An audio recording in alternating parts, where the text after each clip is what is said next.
Hi, this is David from helibatics.com. Today I'd like to give you a quick overview of the new Taranis Plus radio, and then specifically an overview on installing a multi-purpose 6-position encoder as the third S3 potentiometer. Alright, so the new Taranis radio, let me just flip it on. Welcome to OpenTX. It has a few new upgrades. Throttle warning. All of these radios come with the upgraded sliders on the side. These also have new upgraded potentiometers, which is a new feature of the Plus. Two-color LCD, which you can adjust between kind of a blue and a white. The radio also includes the haptic vibration component, which is built in, as well as all new internal circuit boards, which I'll be showing later in the video. And also the ability to control the S3 switch. That was a feature not available in the non-Plus version of the X9D. Here you can see the additional S3 6-position encoder installed in the radio. You could also install a potentiometer here, but this is what it will look like as the finished product at the end of the video. So without further ado, here are the step-by-step instructions to install the S3 switch or potentiometer in your radio. I've already taken the screws out of this radio. I'm going to pop it open and just give you a quick look at the inside. So it comes apart the same way the original X9D did. So it opens up like this. Alright, so inside here you can see a port right over here. These three pads on the board here are for the S3 switch. It can either be a potentiometer or a 6-position encoder. Now the reason that this is interesting, at least to me, is because I like to fly multi-rotors, and anyone that flies a craft with a flight controller will be interested in being able to have the flight mode switch. So what I'm going to show you today is how you can hook your 6-position encoder to this connection right here, and I'm going to mount the switch in the back of the radio, or on the back half, on the top right here where my finger is, and then we'll insert it from the inside right around here. So this has the benefit of giving us the 6-position encoder without having to sacrifice the existing potentiometers that we have on the front of the radio. Because personally I like to use these potentiometers here for tilt and pan on my gimbal. So this works out great with the Taranis Plus because I can still have those potentiometers and then have the flight mode switch here on top of the radio. Okay, so basically all we need for this project is going to be a piece of wire several inches long. I'm using a piece of wire from a FrSky receiver, D4R2 in this case. It's about 5 inches long, and you can use this, or you can use a servo cable, anything. This one here is a little bit short, but you can just take a servo cable or anything that's about 5 or 6 inches long and it'll work perfectly. So on the side here it's got a little map. VCC on the right side, then your signal in the center, and ground on the left. And that corresponds to the tabs on the top here where you can see VCC on the right side, flap, which is your signal in the center, and ground on the left.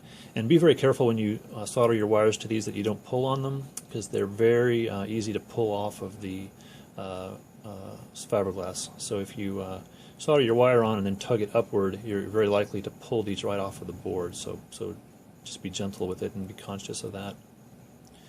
And then the other end of that, of course, will go down here to the circuit board.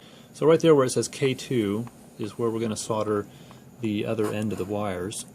And the pinout here, or the wire color code, so to speak, would be like this. It'll be ground on the left, VCC on the right, which is 3 volts in this case, and signal in the center, which will be white with the wire I'm using. Alright, now here I have separated the halves of the radio. This is very easy to do by simply pulling these little clips. They'll come like this, and if you just push them forward, just like that, and that'll release the wire, or release the ribbons. And then you can just take the other half of the radio and set it aside. Alright, so here we have the back half of the radio where we're going to do our business. And basically I've already wired this up, so you can see that here's the 6-position encoder, and I've got the black wire on the left, the white in the center for the signal, and the power wire on the right. There we go. And then the other end, where it connects to the circuit board, is also as I described. You can see the wires right there. And then what I've done is taken a 1/4 inch drill bit and I have drilled a hole in the top of the radio, kind of right in the center of the area that's on the top there on the right half of the back side. There. And a 1/4 inch drill bit will be tight, but what you can do is drill it with a 1/4 and then just file it out a little bit on the sides as the opening of the switch is slightly elliptical. As you can see, it's got a flat spot on each side, so you can it's just under a 1/4 on the flat spots and a little bit over a 1/4 on the threaded sides. So if you use a 1/4 inch drill and then just widen it out with a little file, it'll fit in nice and tightly. Now on the inside of the radio, let me show you the other side. So you'll notice that there are reinforcements for the where it bolts onto the handle that come out into the top of the case. So you've got to remove that on this side. So you can see where I've cut it down so that it's out of the way. So when that switch goes in, it won't interfere with the supports there. Okay, now is the time to put the switch in position. So I'm going to put this underneath here and bring the wiring around the back. And it's a good idea to twist these to keep them from generating any interference. So if you twist the wires like this very carefully, and be real careful when you do this, don't twist them by the connector or by the switch, just twist them by their own, by like doing like this. And just give them a gentle twist to keep the wires together. That'll make sure there's no stray RF coming off of them. Alright, now just run the switch over here, get my hands out of the way, and then just slide that switch up through your hole.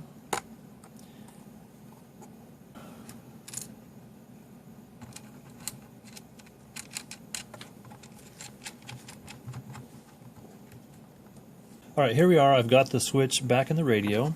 You can see where I've routed the wiring. So I'm coming off of the K2 pad right here and just going down and over the antenna and over to the switch. And it worked out good just to kind of have the switch in there at a funny angle due to the position of the reinforcements behind it there, where I cut them out. When you're picking the spot for your switch, I recommend right in the center like I've done here. This works just perfectly. If you put it anywhere else, you're gonna interfere with the stuff that comes from the front half of the radio that takes up the space over here where my fingers are. So there's a relatively small region of safety where you can put the switch, and this is where it is. So that's what I recommend you do. So here on the front half of the radio, you can see where the existing switches are sticking through. Here you can see where they stick out past the shell. So you don't want to put them here, obviously. But this works just fine. So when you put the radio's halves back together, you can see that there's nothing in the way in there, and these just go perfectly back together like so. And you've got a 6-position switch now in addition to everything else. So this is really awesome. Now I'll open up the radio, connect the ribbon cables and everything else inside, and we'll be ready for testing. Welcome to OpenTX. Okay, here's the radio. I have put the switch in, and now we're ready to program the radio. So we're going to press and hold menu, and then we're going to go to the hardware screen right here and go down to S3, and this will come default with none. What you're going to do is press enter and set this to multi-purpose switch. So there we go. We're going to exit that, and now we need to calibrate the radio again. Now, for calibration, you want to make sure that your multi-purpose switch is rotated clockwise. So that's counterclockwise, that's clockwise. That's ready for programming. So now we're going to press and hold menu, press and hold page, and that's going to put us in the calibration screen. So I'm going to get everything ready for calibration. And you can see the little center column where the 6 is. That's where your multi-purpose switch will be. And go back to this, and then press enter to start. Alright, now I'm going to start with the switch, and I'm just going to turn it one click at a time, so you can see it displays 1, and now 2, and now 3, and now 4, and now 5, and now 6, and I'm in the 6th position. So that was a successful programming. Let me go ahead and do the rest of the sensors and sticks. And now we're done. Click that. Now I've already got channel 6 programmed. Let me show you. In your model, go to a channel and put S3 on it, like I've done here. So you can see the source is now S3. That's our multi-purpose switch.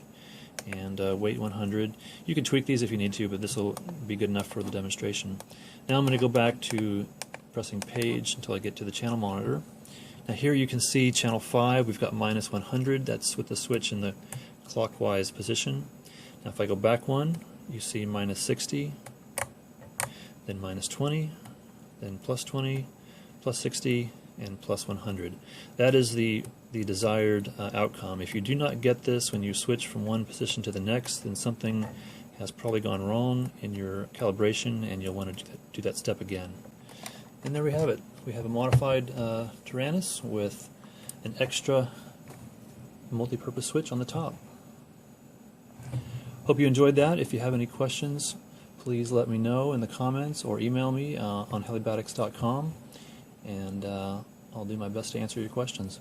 We also have these new Taranis Plus radios available on the website, and we can also install the multi-purpose switch for you just like this if you want, for an extra fee. So let us know if we can help. Thanks a lot.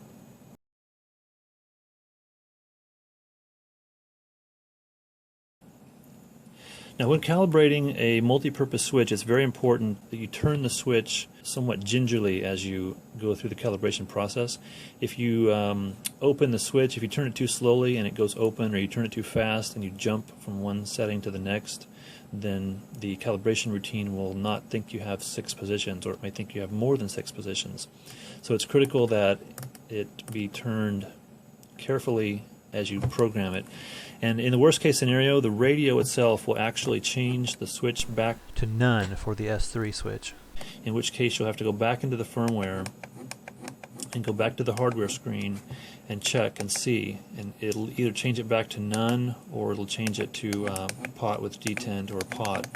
So make sure, if you do have an issue programming it, make sure you go back to the hardware screen and check the value for the type S3 switch and make sure it is still a multi-purpose switch.